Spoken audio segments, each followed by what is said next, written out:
কুলদেবতা শব্দটি দুটি শব্দ থেকে উদ্ভূত হয়েছে। কুল, যার অর্থ গোত্র, এবং দেবতা অর্থ ভগবান বা ঈশ্বর। কুলদেবতা কোনো নির্দিষ্ট বংশের ইষ্ট দেবতা বা রক্ষক। তাই কুল বা বংশের সুখ, শান্তি এবং সমৃদ্ধির জন্য কুলদেবী বা দেবতা সম্পর্কে অবশ্যই জানা উচিত। এমন কিছু মানুষ আছেন যাদের নিজেদের কুলদেবতা সম্পর্কে ধারণা নেই।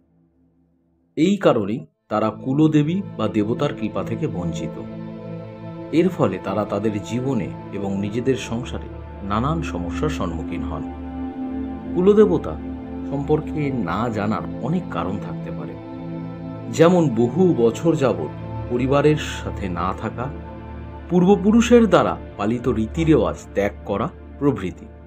কুলদেবতা সম্পর্কে অজ্ঞানতাবশত তার পূজা বা আরাধনা হয় না, আর এই কারণে গৃহে নানা সমস্যা তৈরি হয়। যদি আপনারা আপনাদের কুলদেবতার ধারণা সম্পর্কে অজ্ঞাত থাকেন, তবে এই ভিডিওতে বলা হবে কুলদেবতা সম্পর্কে বিস্তারিত। নিজ কুলদেবতা সম্পর্কে জ্ঞাত হওয়ার দুটি পদ্ধতি রয়েছে। প্রথম পদ্ধতি হল একটি প্রয়োগ। যে কোনো শুক্লপক্ষের মঙ্গলবার থেকে এই প্রয়োগ করা যেতে পারে। প্রথমে সকালে ব্রহ্ম মুহূর্তে ঘুম থেকে উঠে স্নানাদি সারতে হবে। একটি গোটা সুপারি নিয়ে সেটিকে স্নান করাতে হবে।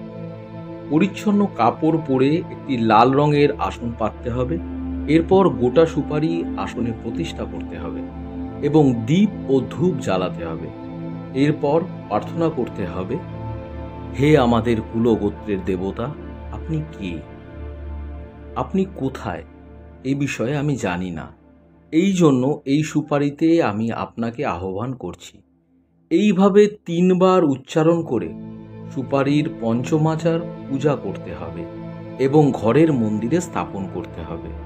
মনে রাখবেন, কুলদেবীর প্রার্থনা হৃদয়ের শ্রদ্ধার সাথে করা উচিত এবং আপনার মধ্যে কুলদেবী বা দেবতাকে পাওয়ার ব্যাকুলতা থাকা উচিত। তবেই আপনি শীঘ্র সফলতা লাভ করবেন।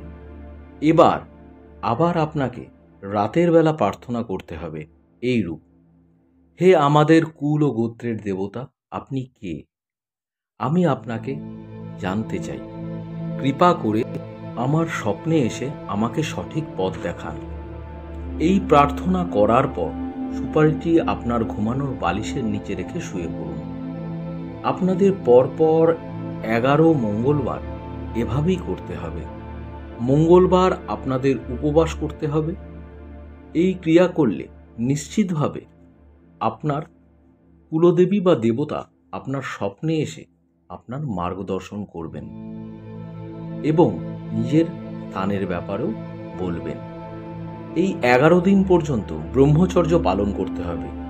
এই সময় কোনো রকম তামসিক গুণ বা প্রবৃত্তি থেকে দূরে থাকা উচিত। এই পদ্ধতি যদি কঠিন মনে হয়, তবে দ্বিতীয় পদ্ধতিও রয়েছে। সেটি হলো, যদি কোনো এমন ব্যক্তি থাকে যে আপনার কুলদেবী বা দেবতা সম্পর্কে জানেন, তবে তার থেকে জানা যেতে পারে। তিনি তার সাধনার ফলে প্রাপ্ত শক্তির মাধ্যমে কুলদেবতার সঙ্গে আপনার সম্পর্ক জুড়ে দেবেন। কুলদেবী বা দেবতা সম্পর্কে অবগত হওয়ার পর কুলদেবী বা দেবতাকে কিভাবে প্রতিষ্ঠিত করতে হবে সেটা জেনে নেওয়া যাক। যখন কুলদেবী বা দেবতার সম্পর্কে জানা হয়ে যাবে, তখন কুলদেবী বা দেবতার চিত্র অথবা মূর্তি প্রতিষ্ঠা করতে হবে। সকালে স্নানাদি সেরে তার মূর্তি অথবা চিত্র মন্দিরে অথবা ঠাকুর ঘরে স্থাপন করতে হবে। ঘিয়ের প্রদীপ জ্বালাতে হবে, ধূপ এবং কর্পূর জ্বালাতে হবে। এইসব করার পর কুলদেবী অথবা দেবতার পছন্দের ভোগ অর্পণ করতে হবে।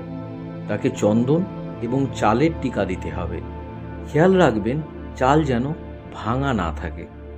এরপর পুষ্পাদি প্রদান করতে হবে।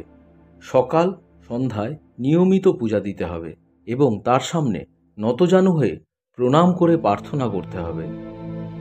কুলদেবী আমাদের কুল অথবা গোত্রের দেবী, তাই তাকে প্রতিদিন স্মরণ করা উচিত। প্রতিদিন কুলদেবতার পূজা করলে গৃহে সুখ, শান্তি এবং সমৃদ্ধি বজায় থাকে। তার আশীর্বাদ সব সময় থাকে।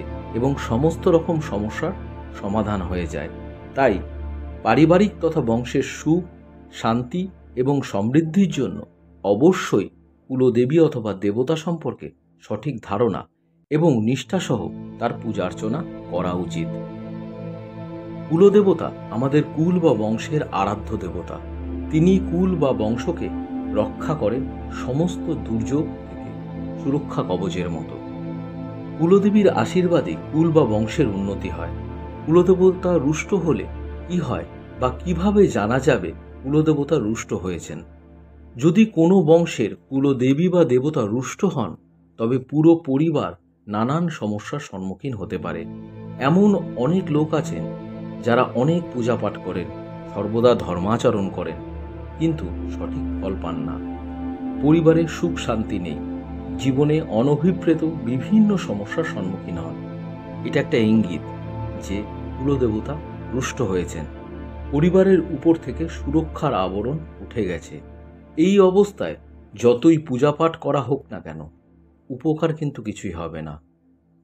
আধুনিক এই যুগে অনেক মানুষই বিষয়গুলো মানেন না। তা সত্ত্বেও অনুরোধ, নিজের কুলদেবতাকে খুঁজুন, তার চরণে ক্ষমা প্রার্থনা করে তার শরণাপন্ন হন। কারণ কুলদেবতা সব সময় আমাদের পরিবারের রক্ষা করেন। যে কোনো বিপদ বা সমস্যা থেকে এমন কিছু মানুষ আছেন যারা নিজেদের কুলদেবতাকে তা জানেন না, আবার এমন কিছু মানুষও আছেন যারা নিজের কুলদেবতাকে সেটা তো জানেন, কিন্তু কিভাবে কুলদেবতার পূজা অর্চনা করতে হয় অথবা সাধনা করতে হয় সে বিষয়ে অবগত নন।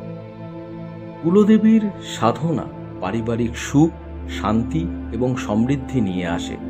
কুলদেবতার সাধনা হলো এইরূপ। প্রথমে কুলদেবতা বা দেবীর সাধনার সামগ্রীগুলো হলো জলপূর্ণ 3টি নারকেল, লাল চেলি অথবা সুতির নতুন কাপড়, 9টি সুপারি, 8 অথবা 16 শৃঙ্গারের সামগ্রী, 9টি কলাপাতার টুকরো কিছু প্রদান করা যায় এইরূপ আয়তনের, 3টি ঘিয়ের প্রদীপ, কুমকুম, হলুদ, সিঁদুর, বাঁধার সুতো এবং 3 রকমের মিষ্টি। এই সাধনা শুক্লপক্ষের 12, 13, 14 তিথির রাত 10টা থেকে করতে হবে। সবার প্রথমে স্নান করে শুদ্ধ বস্ত্র পরিধান করতে হবে। পুজোর স্থানে গঙ্গাজল ছেটাতে হবে। এরপর আসনের উপর বসতে হবে। এরপর নারকেলের কিছুটা ছোবড়া ছাড়াতে হবে। 3টে নারকেলের একটি সিঁদুর, একটি হলুদ এবং একটি কুমকুমের প্রলেপ দিতে হবে। 3টি নারকেলে সুতো বাঁধতে হবে। এরপর একটি উঁচু কিছুর উপর শুদ্ধ লাল বস্ত্র বিছিয়ে তার উপর নারকেলগুলি স্থাপন করতে হবে। প্রতিটি নারকেলের সামনে 3টি করে পাতা রাখতে হবে এবং পাতায় একটি করে পয়সা রাখতে হবে। পয়সার ঠিক উপরে সুপারি রাখতে হবে। গুরু পুজো এবং গণেশ পুজো প্রথমেই করতে হবে। এরপর স্থাপিত দেবতার পুজো করতে হবে চাল, কুমকুম, হলুদ, সিঁদুর, জল, পুষ্প, ধূপ এবং দীপ সহযোগে। যেই নারকেলে হলুদ লাগানো আছে সেখানে হলুদ দিয়ে পুজো করতে হবে। এভাবে চাল ও সিঁদুর, হলুদ, কুমকুম মাখিয়ে নিতে হবে। এরপর 3টি প্রদীপ জ্বালাতে হবে এবং এক এক রকম করে মিষ্টি এক একটি নারকেলের সামনে দিতে হবে। লাল প্রবালের মালা সম্ভব না হলে পুঁতির মালা দিয়ে 3 দিন 11 মালা করে মন্ত্র জপ করতে হবে প্রতিদিন। মন্ত্র এই প্রকার: ওম হিং শ্রীং কুলেশ্বরী প্রসীদ প্রসীদ ইয়াম নমঃ। সাধনা সমাপ্তির পর প্রসাদ নিজ পরিবারের মধ্যেই দিতে হবে। শৃঙ্গার পুজোয় কুলদেবীর উপস্থিতির ভাবনা নিয়ে দিতে হবে এবং মাকে তা স্বীকার করার জন্য অনুরোধ জানাতে হবে। 3 দিন পর সাধনা সমাপ্তি হলে প্রবাহিত জলধারায় পরিবারের কল্যাণ কামনা করে সমস্ত সামগ্রী ভাসিয়ে দিতে হবে। শাস্ত্র অনুসারে পরিবারের কুমারী কন্যা এই পুজো বা সাধনায় অংশগ্রহণ করতে পারে না, তাই পরিবারের কুমারী কন্যারা দূরে থাকলেই অতি উত্তম। তো বন্ধুরা, আজ এ পর্যন্তই। যদি ভিডিওটি ভালো লাগে অবশ্যই লাইক করুন, শেয়ার করুন এবং চ্যানেলটিকে অবশ্যই সাবস্ক্রাইব করুন। ধন্যবাদ।